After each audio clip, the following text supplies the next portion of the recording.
Ladies and gentlemen, boys and girls, I'm the King, and welcome back to the channel. I hope you're all having a lovely day and staying healthy out there. Today, we're making a video on if Jason were to come on into Dead by Daylight, and this is our big new licensed chapter. What would his power look like? How can we speculate on what his power could be?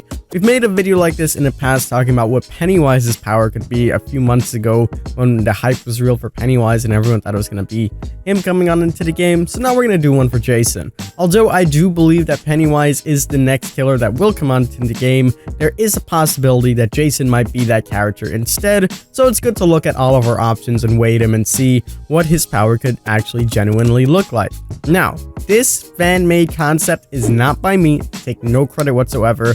I'll leave the link down below to the person that created it. The person that did create it is called Mori. So all props goes to them. So we're going to go ahead and dive on into their fan-made Jason Voorhees concept, see what it's about, and kind of identify what Jason's power could be. Before we jump on into it, as I always mention in all of my videos, we are currently live on Twitch. So if you guys are new and you've never been out to my Twitch and you want to come and say hello and help us with our partner push, the link will be down below. Anyways, let's go ahead and jump on into this Reddit post and see what they've created. So for the name, they have went with the zombie. You know, Dead by Daylight follows the theme of naming all of their characters duh.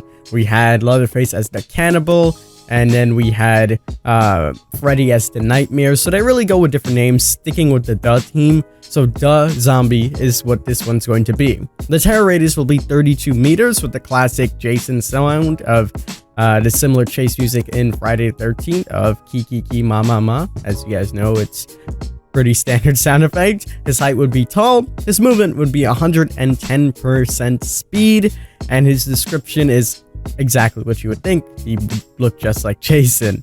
So what exactly would his ability be? Now this one's called Pamela's Love. A motherly voice empowers you, driving your desire to see them suffer. Power uses a resource gauge. Upon use, a brief startup animation plays and the power gauge begins to drain for the next 15 seconds during the drain period. Movement is increased slightly. Break actions are performed with a single ruthless kick in a very brief animation that doesn't sacrifice camera awareness. You are affected by stuns 90% less. You cannot be blocked by survivors. Bloodlust is lost upon use. Once the gauge depletes, it will refill over 15 seconds. You are stunned briefly once the ability is inactive. The gauge must be filled entirely to be drained. The ability functions as a temporary buff and can be activated before picking up a dying survivor, etc. So that is the essential power, just making Jason just a brute force killer.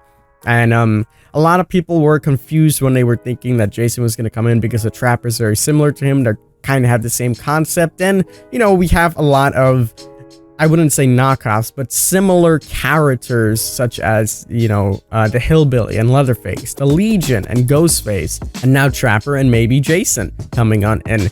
So going with this brute force route, I think would fit the lore of Jason very well.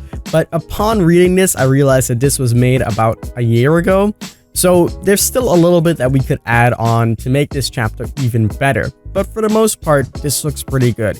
Having Jason being just brute force going after the survivor and the ability being able to use like in chase and help you with your chases is really awesome as well. So what about his teachables? What would his teachables be? The first one is Hex Pursuit. Your thirst for blood is amplified by your Hex Totem. While the Hex Totem is active, the following effects apply. During chase, gain bloodlust stacks 30, 40, 50% faster. Whenever you would lose bloodlust during a chase, instead lose 3, 2, or 1 stacks. The next one is called Crippling Swing. Your precise blows aim to hinder prey's movement. Survivors hit by regular attacks suffer from the hindered status effect for 3, 4, and 5 seconds. And the final one is Demolisher. You're adept in the art of destruction.